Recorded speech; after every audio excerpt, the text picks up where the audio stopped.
안녕하세요. 셀코TV 시청자 여러분. 한의학 박사 겸 유튜버 김순열입니다. 우리 몸이 느끼는 5가지 맛에 대해서 혹시 아시나요? 단맛, 쓴맛, 매운맛, 신맛, 그리고 짠맛인데요.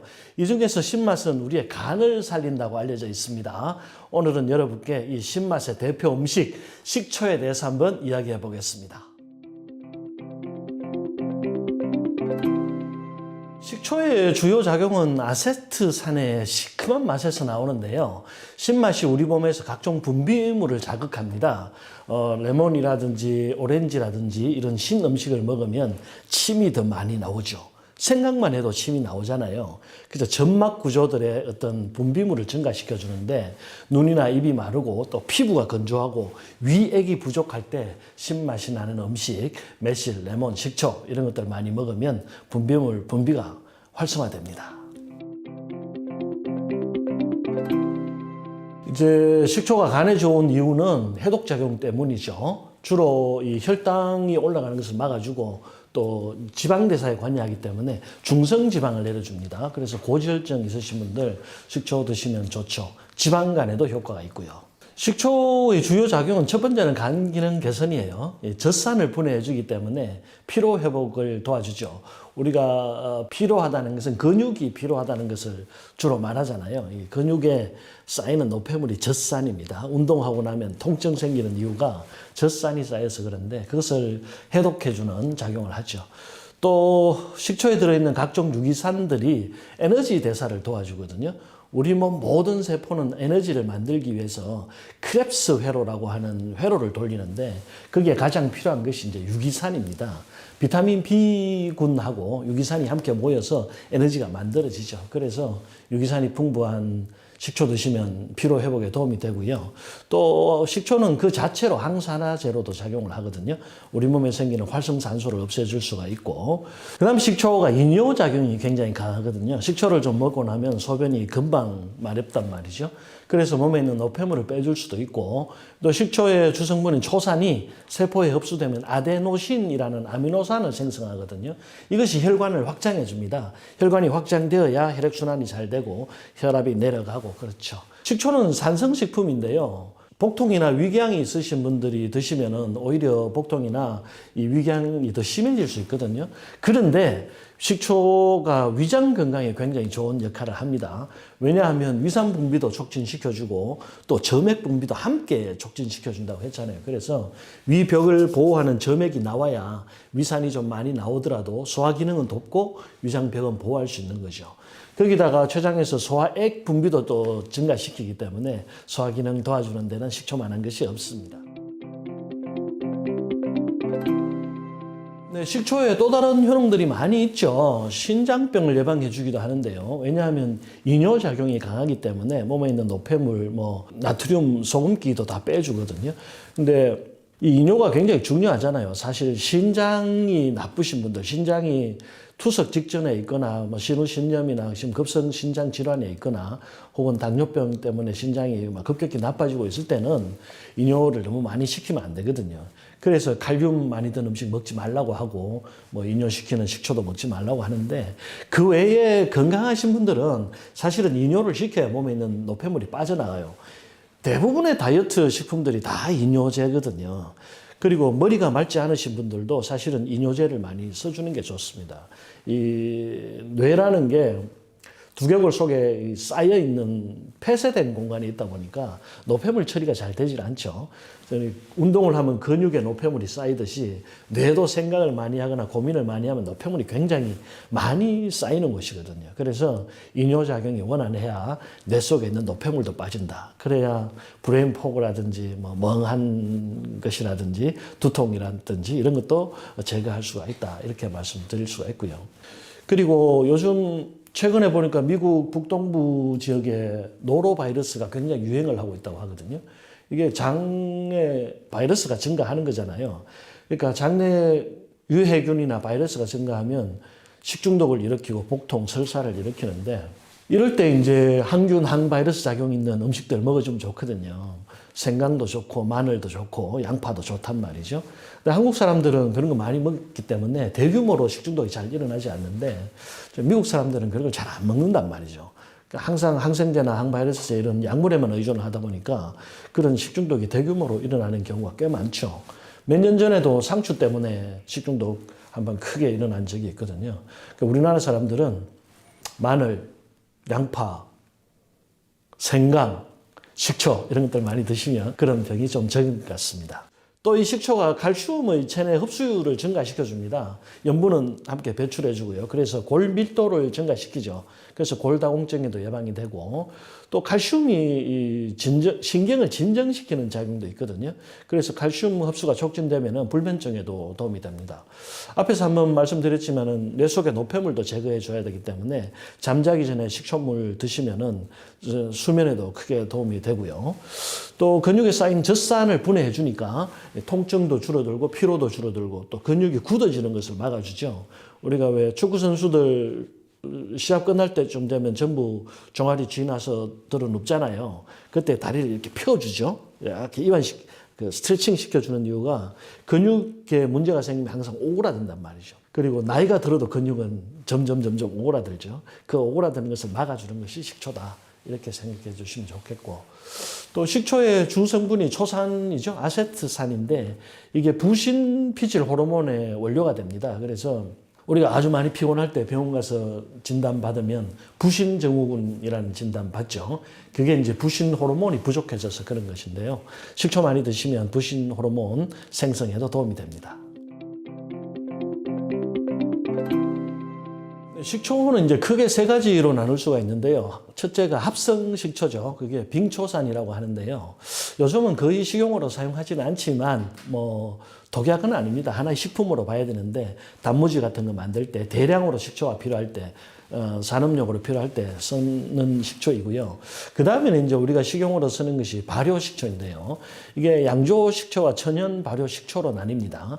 양조식초라고 해서 나쁜 것은 아닌데 대량으로 생산을 해야 되니까 공정을 좀 줄이고 재료비를 줄이는 효과가 있거든요. 그러니까 식초라는 것은 탄수화물을 발효시켜서 만드는 것이에요. 탄수화물, 그러니까 먹으면 단 음식들, 발효 한 번 시키면 술이 되고 한 번 더 시키면 식초가 되는데요. 이 첫 번째 과정을 생략하는 거예요. 그러니까 음식을 발효시켜서 알코올을 만들지 않고 이미 공장에서 만들어 놓은 순수한 알코올을 그냥 발효시켜서 식초를 만드는 거죠. 그게 그냥 시중에 파는 발효식초인데요. 대부분 이제 그런 식초도 무슨 맛이 나던데 무슨 그것도 현미식초도 있고 사과식초도 있고 있던데 이렇게 말씀하시잖아요. 되게 알코올을 그냥 발효시킨 다음에 향을 첨가하는 경우가 많습니다. 그래서 건강에는 크게 도움이 되지 못하죠. 제가 말씀드리는 천연 발효식초는 원재료, 그러니까 사과면 사과, 현미면 현미, 그 다음에 무슨 약초면 약초를 처음부터 알코올 발효를 시킨 다음에 2차로 초산 발효를 시킨 식초를 권하고 있습니다. 왜냐하면은 이렇게 천연 발효를 시켜야 식초 원재료 고유의 영양 성분들을 다 함께 가지고 있게 되거든요. 그래서 원재료가 가지고 있던 항산화 작용, 해독 작용, 면역 작용, 호르몬 생성 조절 작용, 항균, 항바이러스, 항염증 작용들이 전부 다 이제 발휘할 수 있게 되는 거죠. 그래서 식초는 꼭 천연 발효 식초 해서 만들어서 드시는 것이 가장 좋습니다. 네, 이렇게 마트에서 파는 식초는 대부분 이제 한 가지만 확인하면 되는데요. 주정 발효라고 쓰진 부분이 있습니다. 그래서 주정이라는 것이 바로 알코올을 발효시켜서 식초로 만들었다는 얘기죠. 천연 발효 식초 같은 경우에는 주정이라는 말이 들어가지 않습니다. 그것만 확인하시면 되겠습니다. 네, 사과식초는 에너지 대사를 활성화시킬 뿐만 아니라 여러 가지 작용을 하거든요. 첫째로 소화 기능을 도와주죠. 그래서 식사하시기 전에 한 30분 전에 사과식초 한 스푼, 꿀 한 스푼을 따뜻한 물에 타가지고 드시면 위장의 소화력도 좋아지고 또 혈당 수치도 내릴 수 있습니다. 실제로 2형 당뇨병 환자를 대상으로 한 실험에서 잠자기 전에 2스푼 정도 사과식초를 복용하면 아침에 혈당 지수가 4에서 6%까지 낮아진다는 보고가 있고요. 사과식초의 주성분도 아세트산이거든요. 이것이 전분 소화를 억제하고 인슐린의 감수성을 높여주기 때문에 혈당을 내리는 효과가 있는 거죠.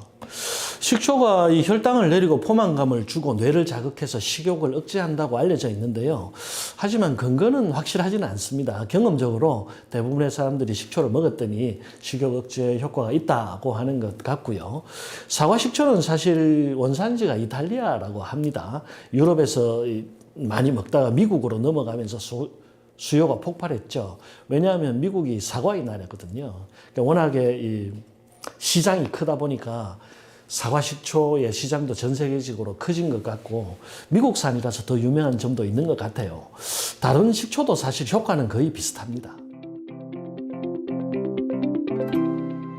제가 이제 식초 맛이라고 여러 번 권하는 영상들을 많이 만들었거든요. 그러면 댓글에 항상 올라오는 이야기가 식초 먹고 배 아파서 죽을 뻔했다 이런 얘기 많이 나옵니다.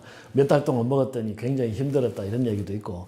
식초는 이 강한 산성의 음식이에요. 그래서 너무 많이 먹으면 무조건 탈이 나게 돼 있습니다. 그래서 식초 드실 때는 항상 최대한 묽게 소량으로 드셔도 효과가 있으니까요. 그 부분만 좀 지켜주시면 좋겠고, 산성이 강하다 보니까 속쓰림이 심해질 수 있고 또 메스꺼움도 생길 수가 있고, 이 입안에 머물고 있는 경우는 잘 없지만 식초가 입안에 오래 머무르게 되면 치아 손상도 생길 수가 있거든요. 치아가 부식하게 됩니다. 그래서 무엇이든지 과하면 좋지 않다는 거 알고 계시면 좋겠고요. 하지만 하루에 이 물에 잘 희석시킨 식초물을 두세 잔 정도 나의 컨디션에 맞는 시간대에 골라 마시시면은 뭐 여러분의 간 기능 개선이나 해독, 다이어트, 위장 건강, 만성 피로까지 큰 효과 보실 수 있을 것이라고 생각합니다. 오늘 제가 준비한 이야기는 여기까지고요. 궁금한 점 있으시면 댓글 남겨주십시오. 그리고 셀코TV와 함께 제 채널 김순열 TV도 많이 방문해 주십시오. 좋은 내용 많습니다. 감사합니다. 네, 당뇨는 불치병이 아니다. 졸업이 가능한 것이다. 라고 자신있게 얘기하시는 분입니다. 이혜민 원장님과 계속 당뇨에 관련된 얘기 나눠보도록 하죠. 한국인들은 특히 마른 당뇨가 많아요? 맞아요. 예전엔 더 많았다고 해요. 80% 정도가 마른 당뇨였다고 네. 하는데 지금은 비만한 인구가 늘어서인지 한 반반 정도 됐습니다. 근데 이게 서구에 비해서는 정말 많은 거거든요. 대부분 중국이나 뭐 유럽, 미국 이런 데는 80% 이상이 고도 비만인데 우리나라는 절반이나 비만하지 않기 때문에 이건 굉장히 많은 편이고요. 물론 음식도 중요하지만 수면, 스트레스 이런 영향도 많이 받거든요, 혈당이. 그래서 그렇다고 보시면 되고, 특히 우리나라 마른 당뇨인들은 특징이 사상체질적으로 소음인들이 많아요.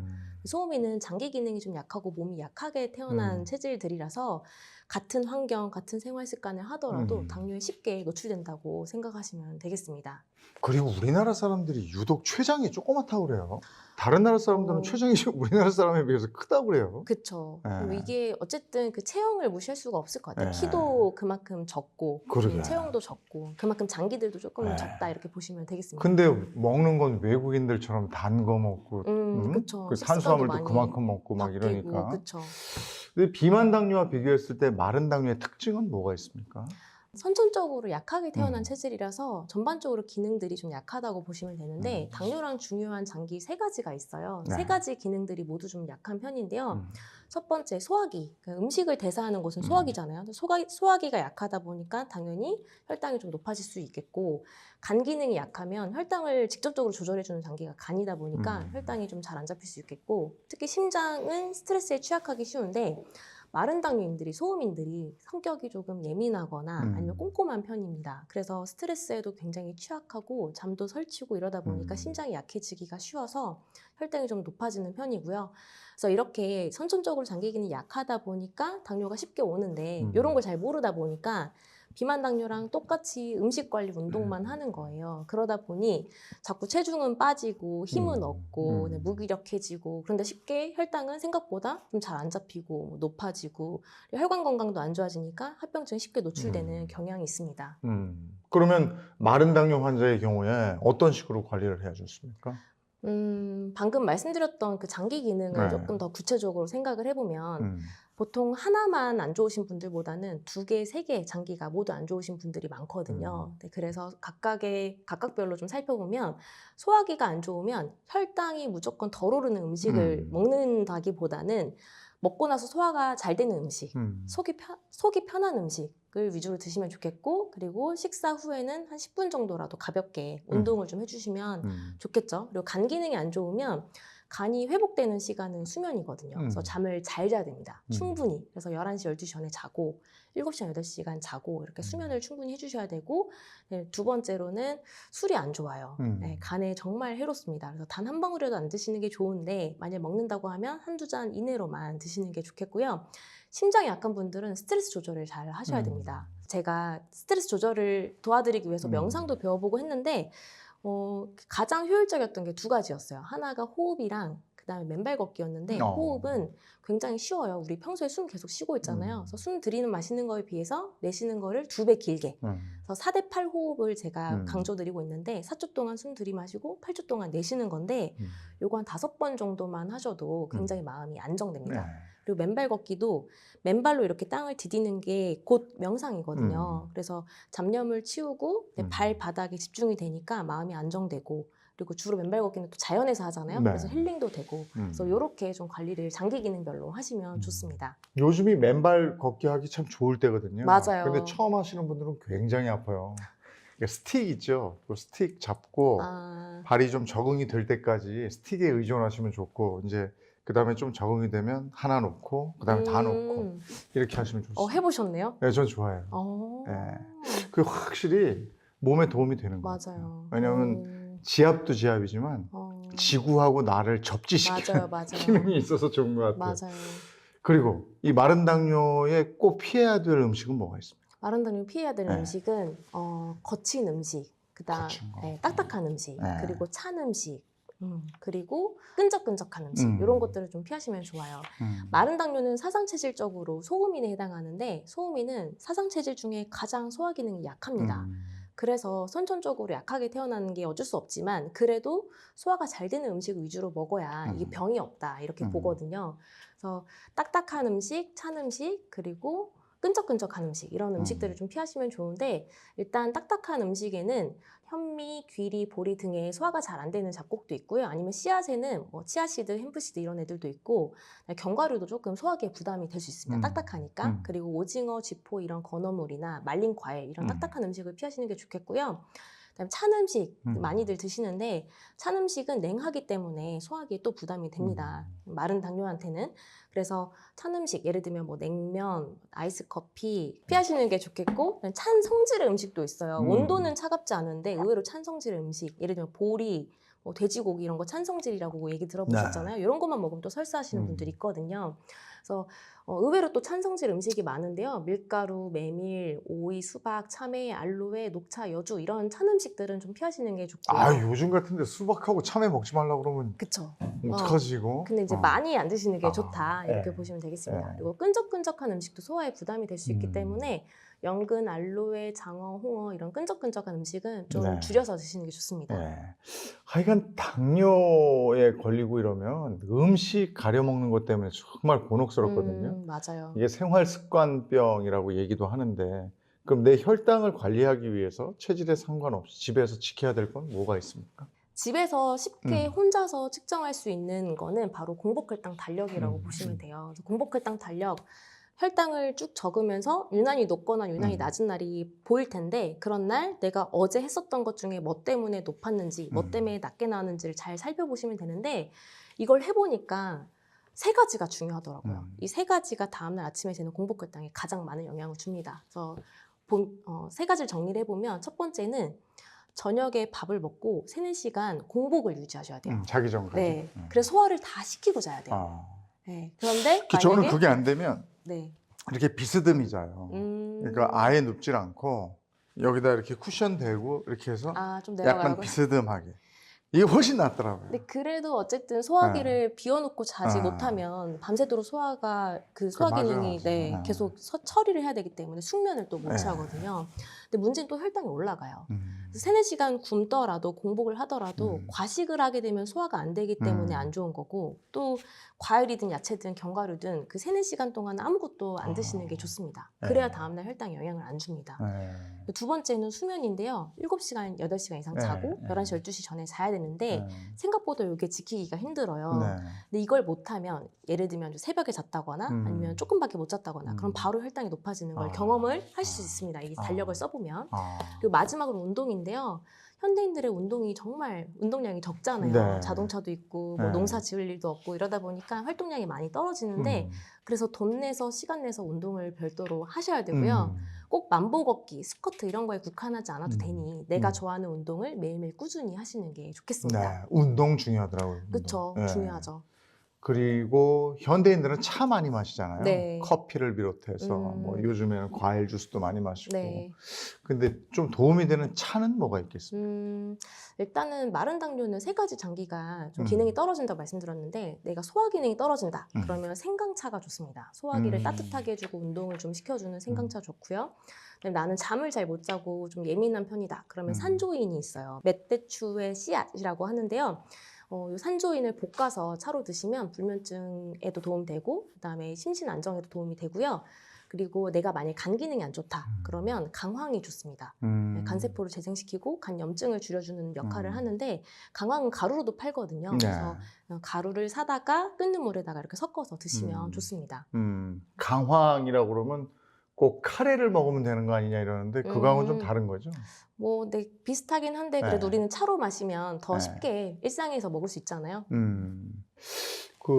아까 이제 제안해 주신 게 공복을 유지하고 자기 전에 네, 맞아요. 서너 시간은 공복을 네. 유지해라. 네. 그다음에 이제 숙면을 취해라. 네, 그러니까 충분히. 11시 전에는 자라. 11시, 12시 전에 12시 적어도. 전에. 네. 예. 그다음에 운동 좀 해라. 이건데 이 중에 제일 중요한 건 뭡니까? 정말 어려운 질문이긴 한데요. 딱 하나만 꼽자면 저는 수면을 꼽고 싶어요. 수면. 네. 왜냐면 운동이랑 음식은 그래도 어느 정도는 좀 알고 실천도 하고 계시는데 의외로 수면은 많이들 모르십니다. 근데 내가 적게 자거나 늦게 자면 혈당이 올라가고 그래서 진료를 해보면 이런 분들이 습관을 조금만 바꿔줘도 공복 혈당이 5에서 10은 또 금방 떨어지시거든요. 근데 만약에 내가 잘 못 잔다, 자고 싶은데 못 자는 수면장애나 불면증이 있다. 그럼 반드시 치료를, 한약적 치료를 좀 고려해 보시면 좋겠고 그리고 이 수면이 혈당에도 영향을 주지만 4시간 동안 혈액을 청소를 시켜서 3, 4시간 동안 또 전신에 보내주는 시간이거든요. 그래서 혈관 건강에도 굉장히 도움이 되기 때문에 수면 굉장히 중요합니다. 갱년기 여성들 저희 집사람을 봐도 잠을 잘 못 자요. 그러면 당뇨에 걸릴 수 있는 확률이 더 올라가는 거예요. 실제 연구 결과가 그래요. 네. 5시간 미만 자고 새벽 1시 이후에 자는 사람들이 당뇨 발병 위험이 더 높다. 네. 이렇게 보시면 됩니다. 오늘 당뇨에 관한 여러 가지 얘기해 주셨는데 그런 내용들이 이 책에 담겨져 있는 겁니다. 그럼요. 당뇨 이제 치료합시다. 이 책은 당뇨 졸업 가능하다. 당뇨 치료 가능하니 평생 관리할 생각하지 말고 치료하자 이런 내용이고요. 그다음에 우리나라는 절반이 마른 당뇨이기 때문에 근데 또 마른 당뇨인들은 굉장히 갈증을 느끼세요. 나는 음식 조절 잘하고 운동도 누구보다 열심히 하는 왜냐면 이런 분들은 또 소음인 체질이라서 꼼꼼하고 좀 되게 열심히 하시는 편이거든요. 비만 당뇨보다 더 열심히 하십니다. 그런데도 혈당이 안 잡히고 합병증도 오고 하니까 답답한 거예요. 그래서 그런 분들에게 마른 당뇨 치료법은 따로 있습니다. 원인이 다르니까 치료랑 관리를 다르게 해야 합니다. 라는 내용을 좀 더 대중적으로 얘기하고 싶어서 책을 만든 거예요. 네. 그리고 요거는 이제 수첩. 기록하고 맞아요. 관리하는 수첩이고요. 네. 꼭 이거 아니어도 탁상 달력에다가 적으셔도 됩니다. 우리 셀코TV 구독자 여러분들을 위해서 이거 5권, 이거 5권, 예. 그죠? 이거 네. 드릴 때마다 요거 수첩도 같이. 그럼 요건 10개네. 네. 그죠? 그렇게 드립니다. 그러니까 참여했다고 확인해 주시고요. 뭐 어땠다고 좀 남겨주시면 저희가 선정을 해서 요거 5권이에요. 네, 5분, 요거 5분, 요거까지 해서 보내드리도록 하겠습니다. 더 당뇨 걱정하시는 분들을 위해서 하시고 싶은 말씀 있으세요? 다시 한번 강조드리고 싶어요. 당뇨는 불치병이다. 이건 평생 관리해야 된다. 많이들 그렇게 생각하시고 포기하거든요. 근데 그게 너무 안타까운 거예요.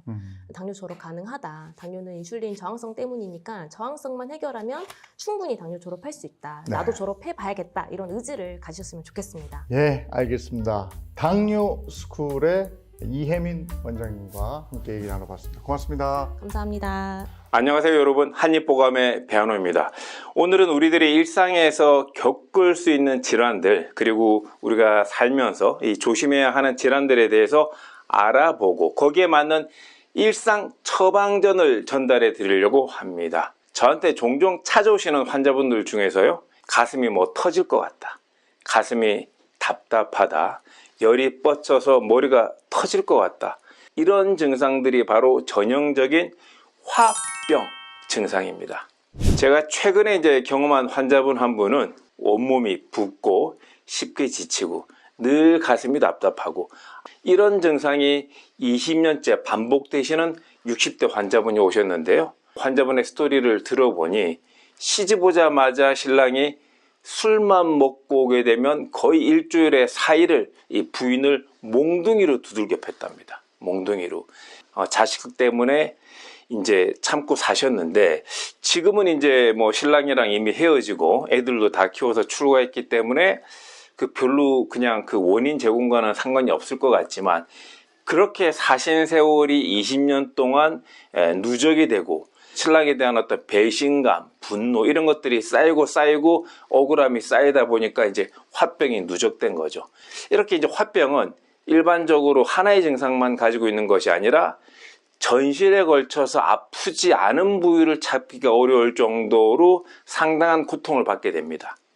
보통 이제 일반적으로 환자분들이 표현하실 때는 처음에 이제 손목이 아프다고 하셨다가, 손목을 치료하고 나면 발목이 아프다고 하셨다가, 발목을 치료하고 나면 무릎이 아프다고 하셨다가, 무릎을 치료하고 나면 어깨가 아프다고 하시고, 허리가 아프다고 하시고, 머리가 아프다고 하시고, 이가 아프다고 하시고, 치료를 그래서 장기전으로 여러 군데를 돌아가면서 치료를 해야 되는 것이 화병인데요. 핵심은 이제 가슴이 답답한 거죠. 지금 이제 이 방송을 보시면서 혹시 나도 이제 화병인가 하시는 분들을 위해서 제가 화병의 체크리스트를 준비해 봤습니다. 자, 먼저 흉민, 가슴이 답답하거나 숨이 막혀 힘들다 인데요. 이 화병의 핵심 증상입니다.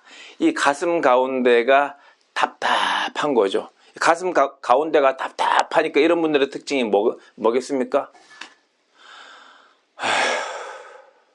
본인도 모르게 이렇게 한숨을 많이 쉬게 됩니다. 두 번째는 한자로 또 이노라고 표현을 하는데요. 이자가 시울 이자, 노가 노여울 노자입니다. 뭐냐? 쉽게 노엽다. 감정 조절이 힘들다입니다. 그래서 뭐냐면 그냥 쉽게 짜증이 납니다. 그냥 쉽게. 자식을 보게 되면 자식을 자식이라고 부르지 않고 저놈의 새끼, 저 자식이 이렇게 얘기하게 됩니다. 왜냐하면 짜증이 나니까. 이렇게 자고 있다가 눈을 떴을 때 옆에 신랑이 있게 되면 막 화딱지가 나게 됩니다.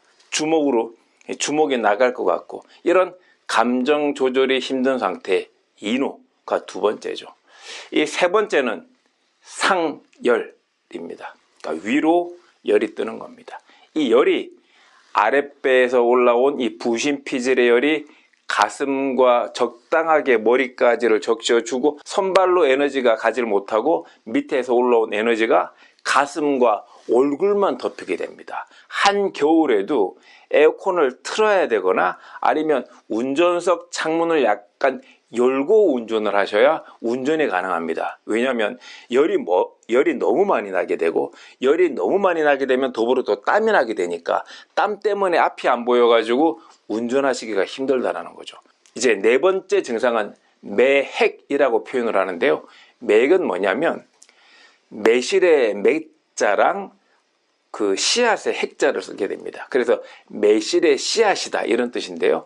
이제 목이라든지 이 명치 부에 무엇인가가 이제 뭉쳐져 있는 느낌이 듭니다. 그래서 뭔가 목이 걸려 있어서 물을 마셔도 물이 안 넘어간 것 같고, 음식을 먹어도 그 음식이 안 넘어간 듯한 그런 느낌이 되게 됩니다. 그렇게 되는 기능적인 문제가 뭐냐면 역류성 식도염입니다. 그러니까 위장에 있는 위산이 음식이 들어오게 되면 음식과 위산이 합쳐져서 주물딱 해서 중력의 힘을 받아서 밑으로 내려가는 게 정상인데, 이 스트레스를 받고 화병이 밑에서 위로 화가 치밀어 오르게 되면 위산과 음식이 밑으로 내려가야 되는데 내려가지를 못하고, 음식은 무거우니까 중력의 힘을 받아서 내려가지만 위산은 중력을 이겨서 화병과 더불어 위로 올라오게 됩니다. 그래서 위산이 올라오게 되면서 목을 치게 되고, 이 목 주변에 스크래치를 일으키게 되면서 목에 마치 무엇인가가 걸려 있는 듯한, 그래서 전통적으로는 매핵 또는 매핵기, 그리고 현대적으로는 만성 인후두염 진단을 받게 되는 겁니다. 그리고 마지막 5번째는 분노입니다. 분하고 억울하다, 이런 느낌이 많이 드는 거죠. 그래서 기본적으로 이제 우울증 증상이 동반되면서 식욕이 이제 떨어지게 되고, 이제 불면증이 오게 됩니다. 이제 40대 이후에 많은 불면증이 사실은 불면증이 아니라 우울증에서부터 기인했을 확률이 있습니다. 그래서 불면증 치료가 아니라 오히려 우울증 치료를 해야 좋아지는 경우들이 많이 있는데요. 더불어서 뭐 두통이 생긴다거나 의욕조화, 이런 것들이 이제 생기게 됩니다. 우리 몸에 5장이 있듯이 이 5가지 분류에서 이 화병을 나눠 볼 수가 있습니다. 이 5가지가 뭐냐면 간화, 심화, 비화, 폐화, 신화. 폐화를 폐신이라고 적어놨네요. 제가 최근에 이제 50대 중반이 되면서 기억력이 조금씩 이제 떨어지기 시작을 했습니다. 판단력도 또 떨어지기 시작을 하고요. 그래서 폐화. 먼저 간화. 내가 상대적으로 간 기능 이상으로, 이때 이상이 있다는 것은 혈액검사상, 초음파상, 엑스레이상 그렇다라는 것이 아니라 기능적인 한의학적 범주 내에서 설명을 드리는 겁니다. 간에 이상이 있다. 그래서 생기는 간화는 뭐냐면 짜증이 많이 납니다. 그래, 간화의 특징은 기본적으로 짜증입니다. 짜증. 그리고 간화의 2번째 특징이 뭐냐면 근육통입니다. 여기저기 아픕니다. 여기저기. 간이 근육 대사를 주관하기 때문에 간 기능이 떨어지게 되면 어떤 기능이 떨어지게 되면서 전신 근육통이 생기게 되는 겁니다. 그래서 여기 음식 중에서 이게 좋은 게 뭐냐 그러면, 예를 들자면 보리가 되게 좋습니다. 그리고 된장국 중에서도 아욱 된장국, 아욱이 간에 좋거든요. 그런 식으로 드시는 게 도움이 될 수가 있겠습니다. 2번째는 심화입니다. 심화는 뭐냐면 열이 나는 겁니다. 열이 나는 거. 위로 열이 뜨는 거기 때문에 위로 열 뜨는 느낌, 게다가 또 얼굴이 실제로 빨개지면 안면 홍조, 그리고 이제 심장이 두근거리죠. 뭔가 이제 뭐 흥분되거나 긴장돼서 두근거리는 게 아니라 일상적으로 심장이 두근두근 되는 거죠. 이런 3가지 증상이 있다 그러면 심화. 이럴 때 또 이제 도움이 되는 것은 또 차전자가 질경이 같은 것들도 또 이제 도움이 될 수가 있겠습니다. 비화라고 하는 것은 소화기에 화기가 쌓였다라는 겁니다. 소화기에 화기가 쌓이게 되면 어떻게 되느냐? 식욕부진, 입맛이 떨어지게 됩니다. 그래서 똑같은 화병인데 나는 주로 입맛이 떨어진다. 그러면 비화가 되는 거죠. 첫 번째가 식욕부진. 또는 뭐가 있냐면 나는 음식만 먹었다 그러면 뭔가 목에 걸린 것 같아. 음식을 안 먹어도 뭔가 목에 걸린 것 같아. 역류성 식도요. 소화기 기능이 제대로 소화를 못 시키고 중력의 힘을 받아서 내려가야 되는데 내려가질 못하고 거꾸로 위로 올라와서 위쪽을 자극을 해서 생기는 그런 화병들은 전부 비화라고 얘기합니다. 이럴 때는 소화가 잘 되는 음식을 드셔야 됩니다. 그래서 뭐 흔히 말해서 효소 또는 일상적으로 구할 수 있는 것은 식혜 뭐 이런 것들을 드시면 되겠죠. 4번째는 폐화입니다. 폐화병이 되니까 주요 증상이 뭐냐면 기침입니다. 기침. 젊었을 때는 기침이 안 생기다가 갑자기 30대 또는 이제 40대 또는 50대, 60대 갑자기 장기침이 생기는 겁니다. 세게 기침하는 것도 아니라 그냥 폐 기능이 떨어지게 되면서 기침이라는 증상으로 나타나게 되는 거죠.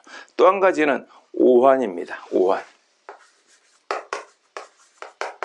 남들은 여름철에 지하철 타고 지하철에서 에어컨이 나오면 시원하다고 느끼는데 나는 그 지하철이 춥다고 느낍니다. 뭔가 내가 피부 표면에 냉기가 흐르면서 춥다고 느끼는 거죠. 피부 표면은 폐가 지배하는 능력이기 때문에 피부 표면에 냉기를 느끼고 오한을 느끼게 되면 폐에 화가 들어있어서 폐 기능이 떨어지기 시작을 하는 겁니다.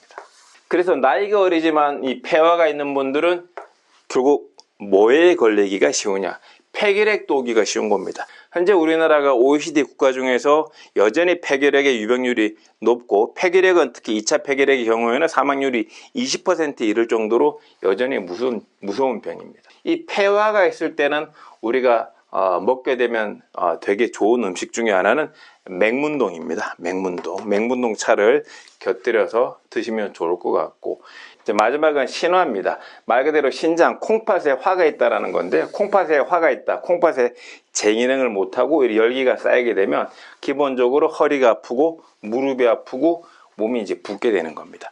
이 신화인 분들의 특징 중에 하나가 뭐냐면, 허리 쪽으로 디스크랑 협착이 다른 분들에 비해서 빨리 오는 겁니다. 허리 쪽으로 퇴행성 관절이 다른 분들에 비해서 빨리 오고, 전신 류마티스 관절도 빨리 오게 됩니다. 그리고 몸도 쉽게 붓게 됩니다. 그래서 나는 물만 먹어도 살이 찐다, 이런 분들이 신화에 해당되는 분들이 많이 계신 거죠. 이 신화, 콩팥이 안 좋을 때 우리가 먹을 수 있는 것 중에 가장 좋은 것은 검은 콩입니다. 그래서 각기 이 오화에 따라 해당되는 음식도 더 잘 챙겨 드시면 화병을 개선하는 데 도움이 되실 것 같습니다.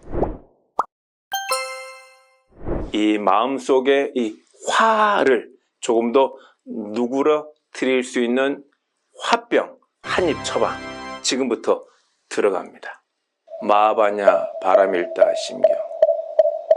이 탑3 음식 중에서 세 번째 음식은 무엇이냐? 대추입니다.